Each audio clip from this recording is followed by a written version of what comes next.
Over subscription के case करने जा रहे हैं। पहले वाले केस ये करा रहा हूं कि रिजेक्ट होंगे। क्या करोगे? शेयर जो है रिजेक्ट होंगे।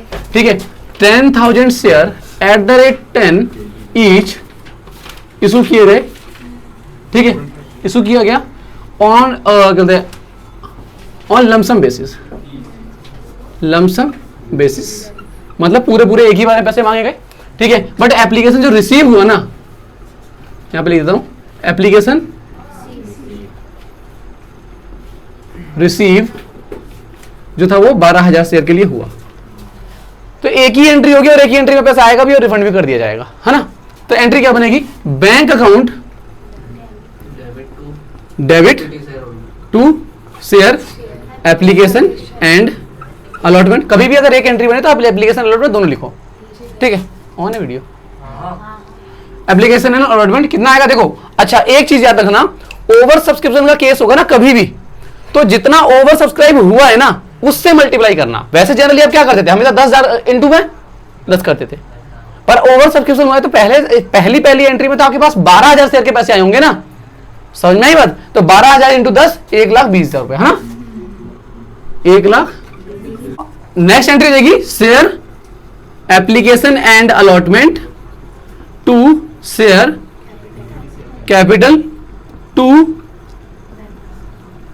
बैंक। ये वाली एंट्री समझने वाली है। देखो क्या करना होता है, आपने रिसीव तो 1,20,000 किए थे, पर उसमें से 2,000 शेयर इंटू 10 20,000 रुपए वापस कर देने हैं। यहां पर आपके पास कोई दूसरा ऑप्शन ही नहीं है। अगर एक बार को इंस्टॉलमेंट में ले रहा होता तो मैं सोचता कि अलॉटमेंट के या फर्स्ट कॉल के पैसे में एडजस्ट कर लेंगे। यहां तो पूरे पूरे पैसे आपने एक ही बार में मांग लिए, तो यहां तो डायरेक्टर बोले चाहे ना बोले आपको रिफंड ही करना है लमसम वाले केस में। बट अगर इंस्टॉलमेंट पे है तो उसमें क्वेश्चन पढ़ लेंगे, आपको उसमें बता दिया जाएगा कि हाँ एडजस्ट करना है या नहीं करना है। ठीक है जी, तो ये तो आपका टू बैंक हो जाएगा। तो देखो 1,20,000 तो यहाँ पे आया। अब देखो शेयर एप्लीकेशन अलॉटमेंट अगर 1,20,000 से क्रेडिट हुआ है तो शेयर एप्लीकेशन अलॉटमेंट 1,00,000 से डेबिट होगा 1,20,000 से। ठीक है, टू शेयर कैपिटल 1,00,000 रुपए, क्योंकि जितना चाहिए था शेयर कैपिटल हमेशा उतना डालोगे जितना आपको चाहिए था, और 20,000 रुपए आपका रिफंड। क्लियर हो गया? कितना देखो जी। हाँ, अगर देखो इंस्टॉलमेंट बेसिस पे अगर क्वेश्चन है तो क्या होगा, 10,000 शेयर @10 ईच है। ठीक है, लमसम बेसिस को हम लोग हटा देते हैं। ठीक है, और क्वेश्चन इस तरीके से कि एप्लीकेशन पे 2 रुपए, अलॉटमेंट पर 3 रुपए और फर्स्ट एंड फाइनल कॉल पर 4 रुपए। 4 3 7 2, इसको भी 3 कर लेते हैं। ठीक है जी, ये जाएगा आपका 10 रुपए। ठीक है, 3 ही किसमें खत्म कर देना क्योंकि क्वेश्चन ज्यादा लंबा हो जाएगा। तो ये जाएगा आपका, यहां लिखा मैंने एप्लीकेशन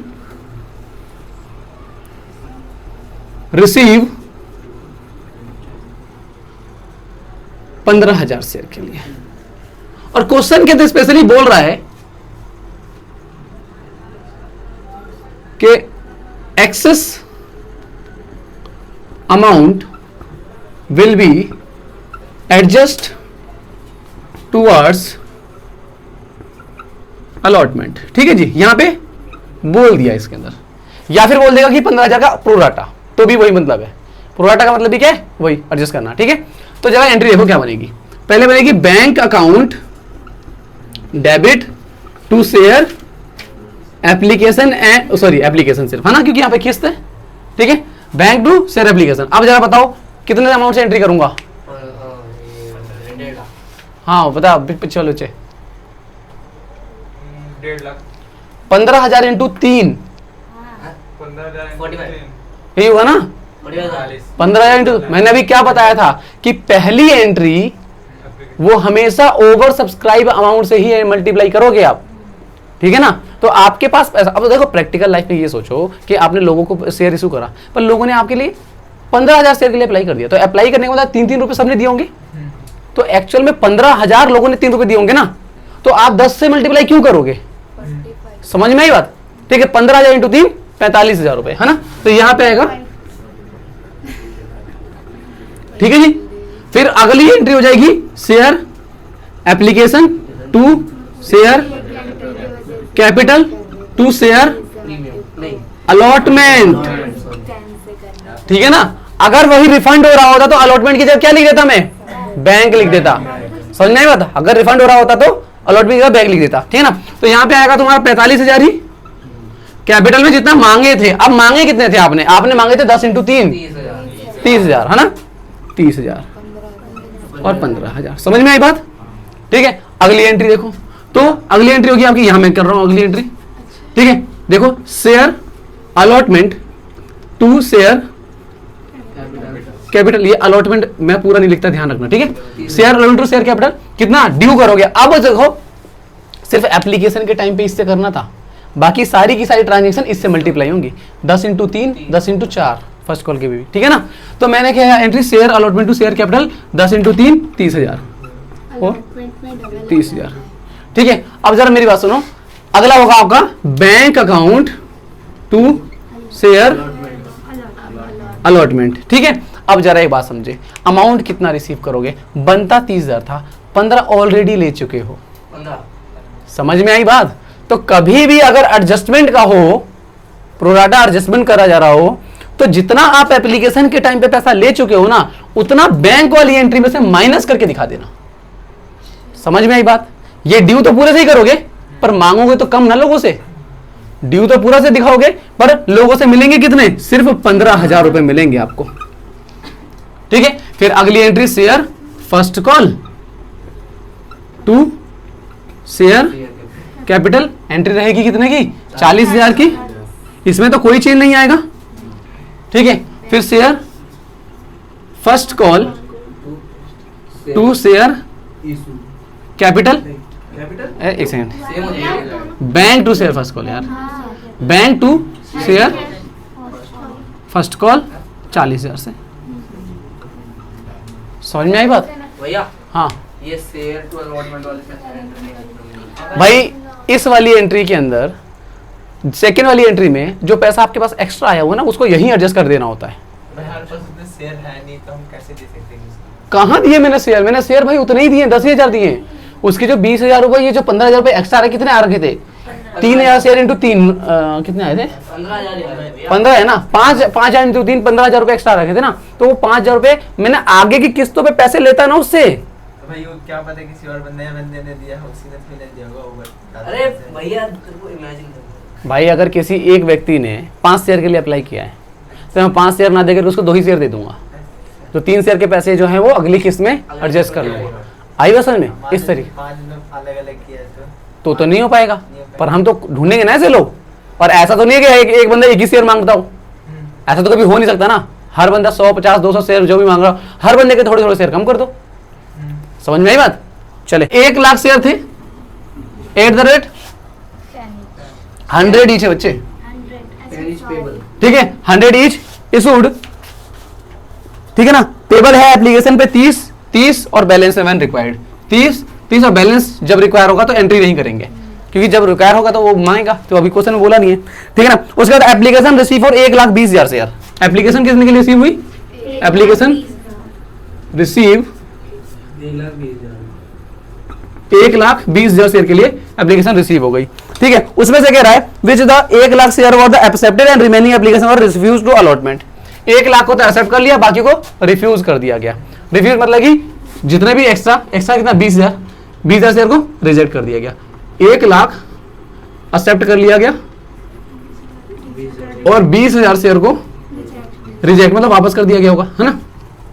ठीक है, अलॉटमेंट मनी वर रिसीवर 19। और कह रहा है एक एक्स्ट्रा इंफॉर्मेशन दे रखी है कि अलॉटमेंट पे ना, अलॉटमेंट पे आपको 99,500 शेयर के पैसे आए हैं। 99,500 शेयर के पैसे आए हैं। ठीक है, अब जरा देखो ये क्या है इंफॉर्मेशन, इसके बारे में एक नई चीज मिलेगी आपको, हर क्वेश्चन में कुछ नया मिलेगा। ठीक है, मैं एंट्री कर रहा हूं। इसकी एंट्री देखो पहले एप्लीकेशन की, तो एंट्री बनेगी bank account debit, bank to share application, है ना।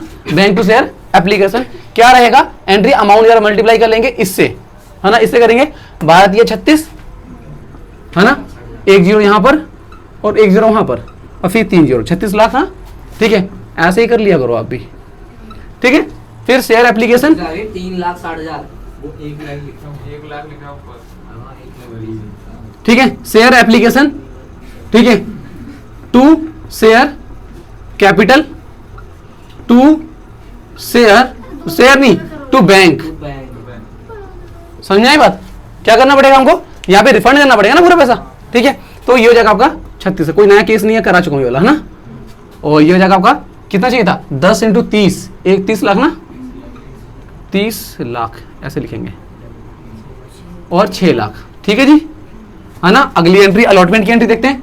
तो अलॉटमेंट पे क्या करूंगा, share allotment to share capital, ठीक है। कितने से ड्यू करूंगा भाई, 1 लाख × 30 लाख से, है ना, 30 लाख से ड्यू कर दिया, ठीक है। Bank account debit to share allotment. अब यहां पे क्या कह रहा है कि सिर्फ 99,500 शेयर होल्डर ने ही पैसे दिए हैं खाली, मतलब कहने का है 500 शेयर होल्डर ने पैसे नहीं दिए हैं। आई बात समझ में। तो इसका मतलब ये ड्यू तो हमेशा पूरे से करोगे, ड्यू पूरे से करोगे, पर बैंक वाली एंट्री में 500 शेयर के पैसे घटा देना। आपके बनते कितने थे, बनते थे 30 लाख, है ना। और अगर 500 शेयर के पैसे अगर अलॉटमेंट वालों ने नहीं दिए तो 5 × 1500, 15,000 रुपए ना, 500 × 30, 5 × 15 और 3 0 है, 15,000 माइनस कर लेते हैं, ठीक है। 29,98,500, है ना, 29,98,500, देख लो जरा, देख लो, 29,98,500,